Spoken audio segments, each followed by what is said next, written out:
Episode 118।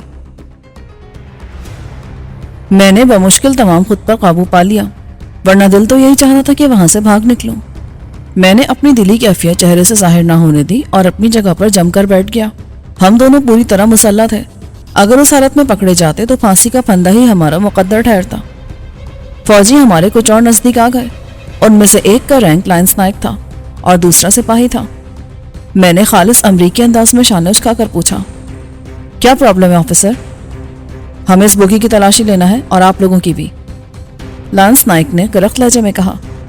मैंने उसे यूं हवन्नकों की तरह देखा जैसे उसकी बात मेरे पल्ले ना पड़ी हो, क्योंकि उसने ये जुमला उर्दू में कहा था। मैं शाजिया की तरफ घूमा और इंग्लिश में बोला, मिस लीजा, ये ऑफिसर क्या कह रहा है?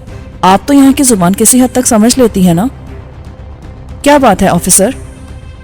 शाजिया ने भी किसी अमेरिकन ही की तरह उर्दू बोलते हुए कहा, हमें आप लोगों की तलाशी लेना है। तलाशी? Human search? आप अपना इंचार्ज को बुलाओ, हम उससे बात करेगा। हम इधर से अपनी एम्बेसी को भी टेलीफोन करेगा। What a joke. तलाशी। शाजिया कमाल की अदाकारी कर रही थी। दोनों फौजी कुछ तजब्जुब में पड़ गए। उसी वक्त मुझे खिड़की में एक कैप्टन नजर आया। उसने जंगला में अंदर का जायजा लिया, फिर बोगी में आ गया। अब सूरत हाल खासी गंभीर हो चुकी थी। मैंने बुलंद आवाज में कहा, मिस लीजा, मुझे बताती क्यों नहीं कि ये ऑफिसर हमसे क्या चाहता है? शाजिया मेरी तरफ घूमी और रवा इंग्लिश में बोली, ये हमारी और हमारे सामान की तलाशी लेना चाहता है। व्हाट? ये लोग समझ क्या रहे हैं? सर्च वारंट है इनके पास। अल्फ्रेड, मैं तैमूर से मुखातिब हुआ, तुम अभी सफारत खाने जाकर बात करो। ये तो बेइज्जती है हमारी। मैं इस मामले को बहुत ऊपर तक लेकर जाऊंगा। Please gentleman. कैप्टन ने मदाखलत की, माइंड मत करें, यह महज ज़ाब्ते की कार्रवाई है। अगर आप गन पॉइंट पर तलाशी लेना चाहते हैं तो जरूर लें, मैंने तल्ख लहजे में कहा और अपना सूटकेस सीट के नीचे से निकालकर उसके सामने कर दिया। अभी तो आप मनमानी कर लें, मगर मैं इस मामले को भूलूंगा नहीं। मैं अभी एक टेलीग्राम अपने अखबार के दफ्तर को भी देता हूँ। अचानक फ्लैश चमकी और शाजिया ने हमारी तस्वीर उतार ली। कैप्टन ने चौंक कर उसे देखा। इस दौरान में फ्लैश दूसरी दफा चमकी। शाजिया ने तस्वीर लेकर नफ्सियाती तौर पर उन्हें बिल्कुल बौखला दिया था। मैं खुश होकर बोला, वेरी गुड लीजा, तुम वाकई एक अच्छी जर्नलिस्ट हो। जब ये तस्वीर अमेरिकन अखबारों में छपेगी तो मजा आ जाएगा। किस अखबार से ताल्लुक है तुम्हारा? कैप्टन बहुत ज्यादा प्रेशर में आ गया। मेरा ताल्लुक वाशिंगटन पोस्ट से है, मैंने जेब से कार्ड निकालते हुए कहा, जो आज ही नजीर कहीं से लाया था। मगर हमारे ताल्लुक को छोड़ें, आप तलाशी लें। फिर मैं शाजिया से मुखातिब हुआ, एक तस्वीर तलाशी लेते हुए भी लेना इस ऑफिसर की। आई एम सॉरी, कैप्टन नर्म लहजे में बोला। दरअसल हमें यह इत्तला मिली थी कि बदनाम डाकू गफूर माची इसी ट्रेन से जा रहा है। वो हुलिया बदलने में भी माहिर है। मैं एक दफा फिर माजरत चाहता हूँ। वो जाने के लिए मुड़ा तो मैंने कहा, ये बात आप पहले बता देते तो क्या हर्ज था? हम कानून का एहतराम करते हैं, आप शौक से तलाशी लें। इट्स ऑल राइट, कैप्टन ने कहा और अपने आदमियों के साथ नीचे उतर गया। मैंने सूटकेस दोबारा सीट के नीचे धकेला और सीट पर नींदराज होकर सुकून का सांस लिया। शाजिया का चेहरा पसीने में डूब गया था। वो चेहरा साफ करते हुए बोली, क्या जरूरत थी इतनी फराख दिली दिखाने की? अगर वो कैप्टन वाकई सूटकेस की तलाशी ले लेता तो क्या होता? वो तुम्हें और तैमूर को गिरफ्तार कर लेता और आपको छोड़ देता। अरे भाई छोड़ो इस मौजू को, तैमूर ने कहा। अभी वो लोग प्लेटफॉर्म पर ही मौजूद हैं। उन्होंने तुम्हारी उर्दू सुन ली तो वाकई हम सब मारे जाएंगे। बेहतर यही कि जब तक इस ट्रेन में हम हैं, हम लोग इंग्लिश में ही बात करें। तैमूर का मशवरा दुरुस्त था। उनमें से कोई दोबारा बोगी में आ सकता था, फिर दूसरे मुसाफिर भी आ सकते थे। वो हमारी इतनी नस्तालीक और बामहावरा उर्दू सुनकर खामखा हमारी तरफ मुतवज्जो हो जाते। अचानक ट्रेन के इंजन ने हॉर्न बजाया और ट्रेन झटके से रवाना हो गई। ये अच्छी बात थी कि हमारी बोगी में अब तक कोई और मुसाफिर नहीं आया था। फिर हैदराबाद तक का सफर बहुत आराम से कट गया। हैदराबाद से हमें बस के जरिए जमाली साहब के गोट पहुंचना था। वहां से एक पैसेंजर ट्रेन जमाली साहब के गोट की तरफ जाती थी, मगर मुझे हमेशा से उन सुस्त रफ्तार ट्रेनों से वहशत होती है, इसीलिए मैंने बस से सफर करने का फैसला किया था। मेरा ख्याल है कि हम बकिया सफर भी ट्रेन से ही तय करें, वो हमारे लिए ज्यादा महफूज रहेगा, तैमूर ने पुरख्याल अंदाज में कहा। मगर इस तरह तो बहुत वक्त ज़ाया हो जाएगा। अव्वल तो फौरी तौर पर कोई ट्रेन हमें मिलेगी नहीं। रात को एक ट्रेन मिलेगी जो कल सुबह तक वहां पहुंचेगी। मुमकिन है इससे भी ज्यादा टाइम लगे, मगर यहाँ की बसें भी भरोसे के काबिल नहीं है। آخر کار میں نے تیمور کو بس میں سفر کرنے پر راضی کر ہی لیا۔ اسٹیشن کے نزدیکی بسوں کا اڈا تھا۔ کنڈکٹر نے ہمیں وی آئی پی سمجھتے ہوئے خاص طور پر سب سے آگے والی سیٹیں خالی کرا دی تھیں۔ آدھے گھنٹے بعد ہم لوگ بس میں جمالی صاحب کے گاؤں کی طرف جا رہے تھے۔ ہمارے علاوہ اس میں ایک وی آئی پی اور تھا۔ وہ شاید علاقے کا کوئی چھوٹا زمیندار تھا۔ اس نے رو سلک کا کرتا اور سفید شلوار پہن رکھی تھی۔ پیروں میں انتہائی قیمتی جوتا تھا اور وہ بڑے سٹائل سے کسی غیر ملکی سگریٹ کے کش لگا رہا تھا۔ وہ ہماری بائیں طرف والی سیٹ پر بیٹھا تھا اور وقفے وقفے سے شازیہ کو گھور رہا تھا۔ اس نے اچانک کنڈکٹر کو مخاطب کیا، یہ لوگ کہاں جا رہے ہیں؟ سائیں، ٹکٹ تو انہوں نے گوٹ مراد علی کے لیے لیا ہے، آپ ان سے خود پوچھ لیں کہ یہ وہاں کس کے پاس جا رہے ہیں۔ وہ لوگ سندھی میں بات چیت کر رہے تھے۔ پھر وہ زمیندار ہماری طرف گھوما۔ سیٹ کے اس سرے پر تیمور تھا۔ اس نے تیمور سے کہا، آپ لوگ کدھر جا رہے ہیں؟ تیمور نے ہمن نقل کی طرح پلکیں جھپکائیں اور کچھ نہ سمجھنے والے انداز میں اسے دیکھنے لگا۔ اڑے بابا، یہ اردو تو سمجھتا ہی نہیں ہے۔ پھر وہ ہنس کر بولا، او بندر، کہاں جا رہا ہے تو؟ اس نے ایک ناقابل اشاد گالی دیتے ہوئے تیمور سے پوچھا، تو بالکل الو کا پٹھا ہے۔ تیمور نے ہنس کر اس بات میں گردن ہلائی اور بولا، تھینک یو ویری مچ۔ یہ سن کر پوری بس قہقہے لگانے لگی۔ ان کے ساتھ ساتھ مجھے اور تیمور کو بھی ہنسی آ گئی۔ وہ موقع ایسا تھا کہ ہم لوگ یہ ظاہر نہیں کر سکتے تھے کہ ہمیں اردو آتی ہے۔ ممکن ہے بس میں کوئی سرکاری آدمی بھی موجود ہوتا۔ اچانک بس کی رفتار سست ہونے لگی۔ میں نے چونک کر باہر دیکھا۔ سڑک کے عین درمیان میں موٹے تنے کا ایک درخت پڑا تھا جس سے راستہ مسدود ہو گیا تھا۔ یہ دیکھ کر کنڈکٹر کے چہرے پر ہوائیاں اڑنے لگی۔ وہ گھبرا کر بولا، بس کو شاید ڈاکوؤں نے روکا ہے، یہ طریقہ وہی استعمال کرتے ہیں۔ یہ سن کر ہر مسافر سہم گیا۔ پھر بس ایک دھچکے سے رک گئی۔ کنڈکٹر کا خیال درست تھا۔ بس کے رکتے ہی دائیں بائیں جھاڑیوں سے کئی مسلح افراد نکل کر بس کے سامنے کھڑے ہو گئے۔ وہ تعداد میں 5 تھے۔ ان کے کندھوں سے کلاشنکوف لٹک رہی تھی۔ کمر کے گرد بندھی بیلٹ کے ساتھ ریوالور بھی لٹک رہے تھے۔ ان سب نے گہرے رنگوں کے شلوار قمیضیں پہن رکھی تھی۔ 2 کے چہروں پر گھنی داڑیاں، بقیہ 2 کے چہرے پر اتنی گھنی مونچھیں تھیں کہ ان کے ہونٹ دکھائی نہیں دیتے تھے۔ 5واں ان کے درمیان کھڑا تھا۔ اس نے پگڑی باندھ رکھی تھی اور اسی کے ایک سرے کو چہرے پر لپیٹ رکھا تھا۔ یوں اس کا پورا چہرہ چھپ کر رہ گیا تھا۔ اس کا جسم گینڈے کی طرح مضبوط لگ رہا تھا اور وہ اپنے دوسرے ساتھیوں کے مقابلے میں خاصا دراز قد تھا۔ اس کی کمر پر بھی بیلٹ تھی جس میں ریوالور لٹک رہا تھا۔ اس کے علاوہ اس کے شانے پر جدید قسم کی خودکار رائفل بھی جھول رہی تھی۔ فاصلہ زیادہ ہونے کی وجہ سے میں رائفل کا میک اور ماڈل نہیں دیکھ سکا تھا۔ میں نے تیمور کی طرف دیکھا۔ وہ بھی پرتشویش انداز میں ان مسلح افراد کو دیکھ رہا تھا۔ اسی لمحے تیمور نے بھی میری طرف دیکھا۔ میں نے اسے آنکھوں ہی آنکھوں میں پرسکون رہنے کا اشارہ کیا۔ ہماری جیبوں میں ایک ریوالور اور ان کے 2 فاضل میگزین تھے۔ شازیہ کے ہینڈ بیگ میں بھی ایک ریوالور تھا۔ میں نے سرگوشی میں شازیہ سے کہا کہ جب تک میں نہ کہوں تم فائر مت کرنا۔ مسلح افراد میں سے ایک آدمی بس کے پچھلے دروازے کی طرف بڑھ گیا۔ ایک آگے والے دروازے سے اوپر چڑھا اور ڈپٹ کر بولا، اڑے بابا، کوئی حرکت نہ کرے، تم سب لوگ ایک ایک کر کے نیچے اترتے جاؤ، کوئی آدمی اپنا سامان نہیں اٹھائے گا۔ پھر اس نے ڈرائیور کے سامنے والی سیٹ پر بیٹھے ہوئے ایک ادھیڑ عمر شخص سے کہا، چلو تم نیچے اترو۔ وہ شخص لرزتا کانپتا اٹھا اور تقریباً گھسٹتا ہوا نیچے اتر گیا۔ مسلح افراد نے پھرتی سے اس کی تلاشی لی اور اس کی نقدی، گھڑی اور انگوٹھی چھین کر اسے ایک طرف دھکا دے دیا۔ سارے مسافر اسی کی طرف متوجہ تھے۔ اسی وقت میں نے کنڈکٹر کو دیکھا۔ اس نے بس میں کھڑے ہوئے ڈاکو کو بہت خفیف سے اشارے کے ذریعے زمیندار کی طرف متوجہ کیا تھا۔ اس کے اشارے پر میں نے بھی زمیندار کی طرف دیکھا۔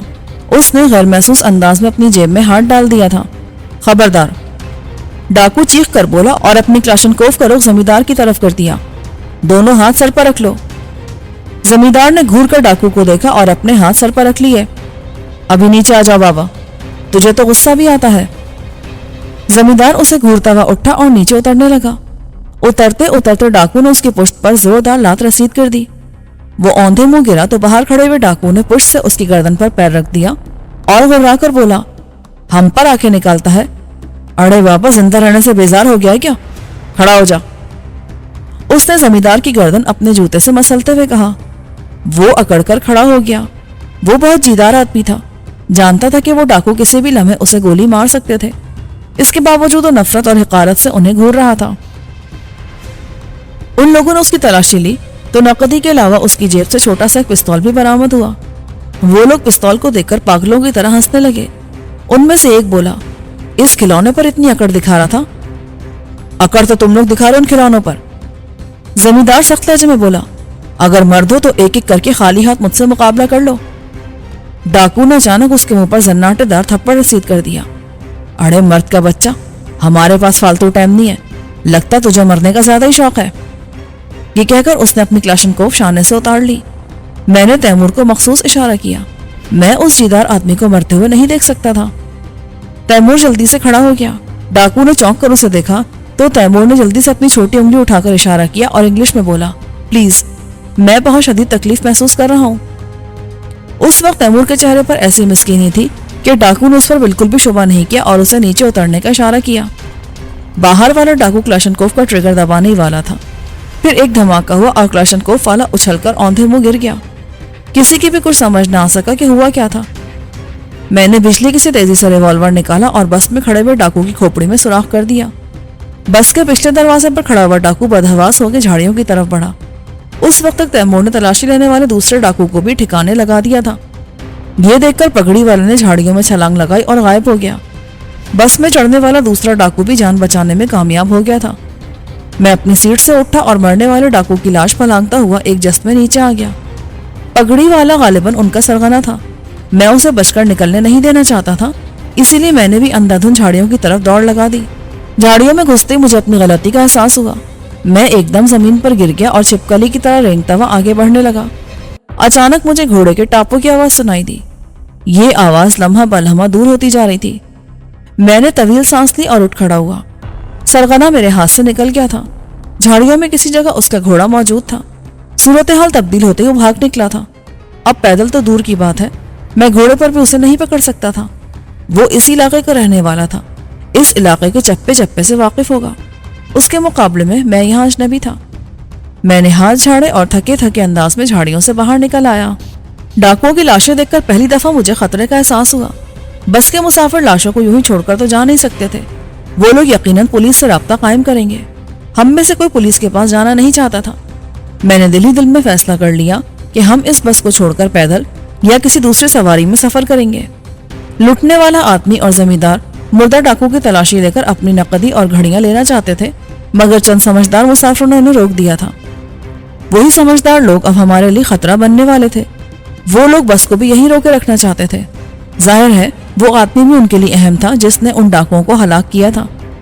अचानक मेरे जहन में वहां से गुलू खलासी की तरकीब आ गई। मैं बस की तरफ बढ़ा। बहुत से मुसाफिर नीचे उतर आए थे। वो लोग मेरी और तैमूर की तारीफ कर रहे थे। एक आदमी बोला, ये गोरे हैं तो काफिर, मगर बहुत जीदार है। देखते ही देखते इन्होंने 3 डाकू मार दिए। हाँ साईं, इसमें क्या शक है। इसकी जीदारी देखो, वो डाकू को पकड़ने के लिए अकेला उन झाड़ियों में घुस गया। मैं उनकी बातें सुनता हुआ बस में चढ़ गया और शाजिया से इंग्लिश में बोला, चलो नीचे उतरो, हम किसी दूसरी सवारी में जाएंगे। इस सारी कार्रवाई में बमुश्किल 5 मिनट लगे होंगे। इतनी देर में सड़क पर एक बस, मुख्तलिफ सिमतों से आने वाली कई कारें और जीपें जमा हो गई थी। गाड़ियों वाले हाल दरियाफ्त करने के लिए अपनी गाड़ियों से नीचे उतर आए थे। मैंने आहिस्तगी से शाजिया को मुखातिब किया, तुम किसी गाड़ी वाले से लिफ्ट की बात करो, लोग तुम्हारी बात जल्दी मान लेंगे। उनसे टूटी फूटी उर्दू में ही बातचीत करना, गांव के ज्यादातर लोग जाहिल होते हैं। शाजिया नीचे उतरकर एक पजेरो की तरफ बढ़ गई। इस दौरान में कुछ लोगों ने सड़क के बीच में पड़ा हुआ दरख्त का तना उठाकर एक तरफ फेंक दिया। रुकावट दूर होते सड़क पर खड़ी गाड़ियां रवाना होने लगी। मैंने शाजिया को देखा, वो पजेरो वाले से बात कर रही थी। फिर उसने मुड़कर मुझे देखा और अपनी तरफ आने का इशारा किया। मैंने इशारे से तैमूर को अपने पास बुला लिया और उससे कहा, शाजिया ने लिफ्ट के लिए गाड़ी रोक ली है, सामान उठाओ और खामोशी के साथ यहाँ से निकल चलो। फिर मैंने बुलंद आवाज में कहा, हम लोग पुलिस स्टेशन जा रहे हैं, पुलिस को लेकर अभी आते हैं। तैमूर ने सूटकेस और शोल्डर बैग उठाया और तेजी से गाड़ी की तरफ रवाना हो गया। एक शोल्डर बैग मैंने अपने शाने पर लटका लिया था। वहां मौजूद कुछ लोगों ने मुझे रोकना चाहा, मगर मैंने उन्हें कुछ कहने का मौका ही ना दिया। पजेरो में सिर्फ एक ही आदमी था। वो चेहरे मोहर और हुलिये से पढ़ा लिखा लग रहा था। हम दोनों के बैठते उसने गाड़ी आगे बढ़ा दी। शाजिया हमसे पहले गाड़ी में बैठ चुकी थी। आप कहाँ जा रहे हैं?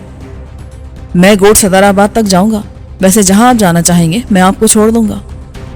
उसने शुस्ता और रवा इंग्लिश में कहा। इससे मेरे अंदाजे की तस्दीक हो गई, वो वाकई तालीम याफ्ता था। आप जहमत ना करें, हमें वहां से कोई टैक्सी तो मिल ही जाएगी ना? मैंने सादगी से पूछा। नहीं जनाब, यहाँ टैक्सी नहीं होती, اسی لیے میں نے کہا تھا کہ آپ کو ڈراپ کر دوں گا. آپ لوگ جائیں گے کہاں؟ ہم جمالی صاحب کے گوٹ جائیں گے, مہمان ہیں ان کے. ڈرائیور نے جھٹکے سے گاڑی روکی اور سرد لہجے میں بولا, سوری, آپ لوگ یہاں اتر جائیں. میں نے چونک کر اسے دیکھا. کیا میں نے کوئی غلط بات کہہ دی؟ جمالی سے ہماری بہت پرانی دشمنی ہے. مجھے افسوس ہے کہ کوئی بات نہیں, ہم یہاں اتر جاتے ہیں. آپ یہاں تک لے کر آئے, اس کے لیے بہت بہت شکریہ. شازیہ نے کہا, ویسے اپنی بات چیت سے تو آپ پڑھے لکھے بلکہ اعلیٰ تعلیم یافتہ لگتے ہیں. میں نے طنزیہ لہجے میں کہا, بعض معاملات میں ہمیں جاہل بننا پڑتا ہے. کوئی بات نہیں, ہم آپ کو مجبور نہیں کریں گے.